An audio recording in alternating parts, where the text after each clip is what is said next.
Today, we are diving into a story that I think a lot of people will find pretty familiar. It asks a really tough question.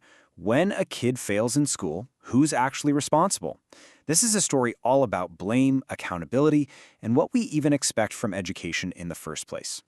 So let's just jump right in with the big question. A student fails a grade. Who's on the hook? Is it the school, the place you pay to teach your child, or is it the parent, the one who's there at home? This story really digs into that exact conflict. Can you just imagine hearing those words from a teacher? He has failed in all subjects. Wow. That single sentence is what kicks off this entire really tense confrontation, and it sets the stage for a much bigger debate. Okay, so here we go, our first scene. The frustration is already sky high, and the accusations, they start flying almost immediately. You can see the two sides laid out right here. The teacher, she's pointing the finger at what's happening or not happening at home. She says, your child is in 4th grade, and he can barely even read and write. But the parent, she just fires right back. She says, my son's been coming to this school for 6 years. So her question is really simple. What have you been doing? It's just a classic, frustrating standoff. So right here, the story wants us to just pause for a second and think about our own take on this. Before we go any further, who do you instinctively side with? The teacher? The parent? Or is it just not that simple? All right, let's see how this whole thing builds. The upset mother, her name is Minaben, leaves the classroom and just happens to run into another parent, Saritaben, who it turns out has a completely different way of looking at this problem. And this is the question Minaben asks that really gets to the heart of it. She finds out that her friend's son actually passed with an 85%, but the secret was extra coaching at home. And that just forces Minaben to wonder, well, what's the point of school at all, if the real learning has to be arranged somewhere else? So Saritaben introduces this idea she calls one-to-one learning. What she's arguing is that a typical classroom, with one teacher and 30 kids, just can't give every child the personal guidance they need. Sure, the school can hand out a syllabus and give exams, but she believes that for a kid to really learn, they need that individual attention. And Minaben takes that idea and runs with it.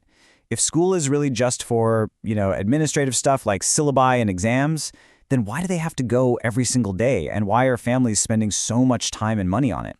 And this all leads to Saritaben's pretty shocking conclusion. She says that schools today only create the illusion of being a place of education. She's basically saying the reality is parents are on their own to arrange for their child's actual learning. It's a really powerful and honestly controversial thing to say. Okay, so now let's shift our perspective one last time. We're going to head back into a classroom where a student is about to make this whole difference between illusion and reality crystal clear. So a teacher asks his class what seems like a simple, kind of philosophical question. What is the difference between an illusion and a reality?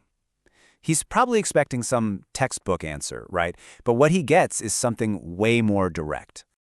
And there it is. A student named Tanai from the back of the class just drops this bombshell.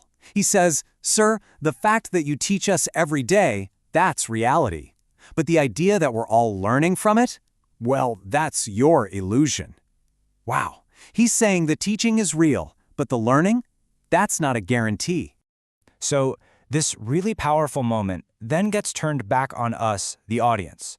You have to wonder, if a teacher can have that illusion, what about parents? Is it an illusion for us to believe that just because we send our kids to school every day, they're actually studying and learning every day? Okay, so the problem has been laid out from pretty much every angle: the parent, the teacher, and the student. So now the story shifts and presents one potential solution, and it comes from a conversation between two neighbors. This story gives us this really direct side-by-side comparison.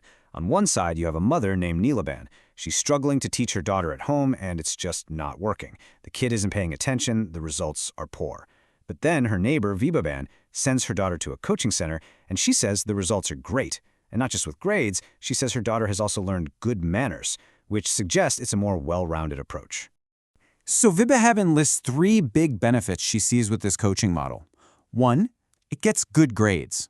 2, it focuses on good manners for all-over development. And 3, and this one's a big one, it has a flexible fee structure. And this is a really crucial point. The story makes it clear that this specific academy tries to remove money as a barrier. The first thing Neela been worried about was the cost. But this model is all about letting parents pay what they can't afford, or maybe even nothing at all. The goal is just to make this kind of personal training available to anyone.